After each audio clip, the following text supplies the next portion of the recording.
Welcome to the Warframe Open Encyclopedia, where today we're checking out the Caustacyst. You can get the blueprint for the Caustacyst from the infested lab in your dojo, and it's on the more expensive side of things because on top of 10 mutagen mass, you're also gonna have to get 5 nitine extract. The Caustacyst is a Mastery Rank 7 scythe that does primarily corrosive damage, which is followed by slash, puncture, and finally it also has a little bit of impact on the side. The Caustacyst is also decently fast, it has very low crit chance but very high status. Now, one pretty interesting thing about the Caustacyst is its heavy attack mechanic, because instead of it just being a heavy hitting swing, it sends out a corrosive wave that will damage enemies and then leave damage over time effects on the ground. The weird thing about this though is that it doesn't seem to scale with heavy attack mods at all, it instead seems to scale with genetic damage and elemental damage. It's unfortunately kind of borked nowadays. It used to be very strong, but they've changed it a bunch of times and then the melee rework kind of killed it. It's either that or I just don't understand how it works, because even if I build specifically for it, the damage is mediocre at best. And because of that, I feel the best way to utilize the Caustacyst nowadays is to simply go for a light attack build that focuses on status. So something like this. I particularly like this one because when you go with Viral, Heat and Carnis Mandible for some additional slash, you end up with primarily slash and you have Heat, Viral and Corrosive, which is a really good combo. I would also recommend you try to squeeze in Reach or Primed Reach, because while on paper the range is pretty good, in practice the range seems to be oddly short. This setup just scales really well because you get a ton of slash ignoring the enemy armor, then you get Viral, which increases the damage of slash and heat, and then you have Corrosive, which also strips the enemy armor, which increases your upfront damage at the same time. There's a reason why you can't normally get Corrosive and Viral at the same time.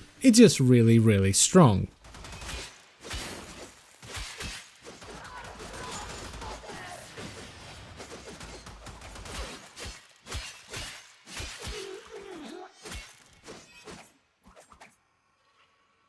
This weapon isn't bad, like by any means, it's just not quite as good as it used to be. It definitely belongs in the upper tier of melee weapons, but if you push it far enough, so as you progress through Steel Path, there is gonna be a point where you start to feel the lack of crit. It's still gonna take a while though, and you're gonna blast through the early Steel Path no problem, because of the way the weapon deals damage, it just scales really well even without the crit. So go and pick it up if you're intrigued by it, just don't expect it to be the best thing in the world. Also, if you want to do something with a heavy attack, I would highly recommend you go for a generic heavy attack hit setup, because it's a scythe and through the Stalking Fan you get a guaranteed slash proc on the heavy attack. And that can do infinitely more damage than the corrosive wave ever will. And that's pretty much it for the video, so I thank you very much for watching as always guys, I hope you've enjoyed it, and I will see you next time. Bye bye.